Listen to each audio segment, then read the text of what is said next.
We're going to take a look at how I would put together a solo arrangement of As Tears Go By. This is, of course, a Rolling Stones tune credited to the whole band because that's a little bit of what was happening back in the day, and made more famous by Marianne Faithfull. And the Stones kind of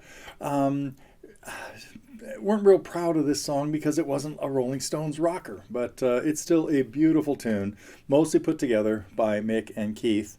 And it makes a great solo fingerpicking thing.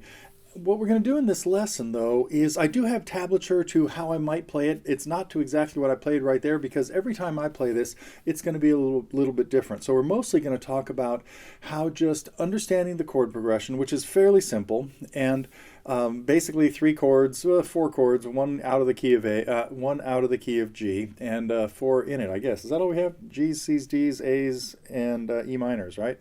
Yeah, and a little descending bass part.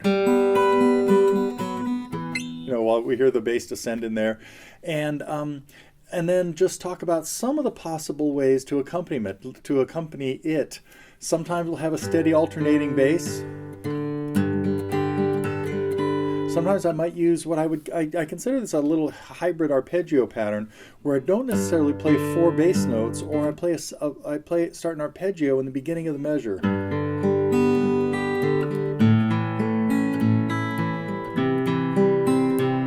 Talk about that pattern a little bit, or we'll talk about a pattern that has three bass notes in the measure: 1, 2, and 3, and 4, and. So all of those are possible things you can do as part of the accompaniment, and just combine that with the melody. So we'll be breaking this down over the next couple of segments, and by the time you've gone through this lesson, you should have a way to play As Tears Go By.